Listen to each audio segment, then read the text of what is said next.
بسم اللہ الرحمن الرحیم۔ السلام علیکم ناظرین، آج کی اس ویڈیو میں ہم آپ کے سامنے دو آدمیوں کا ذکر کریں گے، جن میں سے ایک امیر خاندان سے تعلق رکھتا تھا اور دوسرا غریب خاندان سے تعلق رکھتا تھا۔ دو آدمی قبرستان میں بیٹھے تھے، ایک اپنے دولت مند باپ کی قبر پر اور دوسرا اپنے درویش باپ کی قبر پر۔ امیر زادے نے درویش لڑکے کو تانا دیا کہ میرے باپ کی قبر کا صندوق پتھر کا ہے، اس کا کتبہ رنگین اور فرش سنگ مرمر کا ہے اور فیروزے کی اینٹ اس میں جڑی ہوئی ہے۔ اس کے مقابلے میں تیرے باپ کی قبر کیسی خستہ حال ہے کہ 2 مٹھی مٹی اس پر پڑی ہوئی ہے، 2 مٹھی مٹی اس پر پڑی ہوئی ہے اور 2 اینٹیں اس پر رکھی ہوئی ہیں۔ درویش زادے نے جواب دیا، یہ درست ہے، لیکن یہ بھی تو سوچو کہ قیامت کے دن جب مردے قبروں سے اٹھائے جائیں گے، اس سے پہلے کہ تیرا باپ بھاری پتھر اٹھا کر نیچے سے نکلے، اتنی دیر میں میرا باپ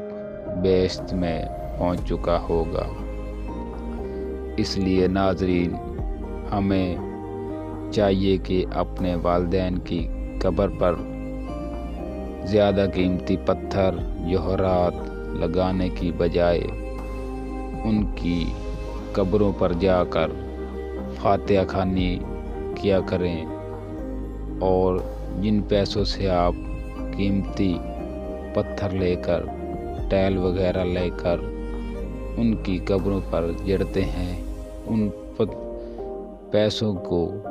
اگر آپ کسی غریب میں بانٹ دیں ان کے نام سے، یا ان کے نام کا ختم دلا دیں، تو اس سے یہ ہوگا کہ آپ کو بھی ثواب ملے گا اور اس آخرت والے کو بھی ثواب ملے گا جو اس دنیا فانی سے رخصت ہو چکے ہیں۔ ناظرین، آج کے اس دور میں ہر آدمی پیسے کی لالچ میں بھاری پتھر اور بھاری سامان لے جا کر قبروں پر لگاتے ہیں، لیکن یہ نہیں سوچتے کہ یہ سب پیسہ ضائع ہو رہا ہے۔ فائدہ پہنچانا ہے تو ان پیسوں سے ختم دلائیں، خیرات کریں اور وہ ثواب ان کی روح کو پہنچائیں، جس سے کہ ان کی آخرت میں مغفرت ہو، اور اگر ان کو عذاب ہو رہا ہے تو ان کا عذاب آہستہ ہو جائے گا، ان کا عذاب روک لیا جائے گا۔ اس لیے ہم بھائیوں کو چاہیے کہ اپنے والدین یا بہن و بھائی یا اہل و عیال کے قبروں پر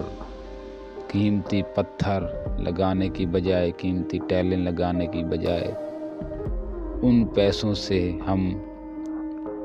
ان کا فاتحہ خوانی کریں، ان کا ختم دلائیں، جن سے ان کی روحوں کو ثواب ملے اور آخرت کا سفر ان کا آسان ہو۔ والسلام۔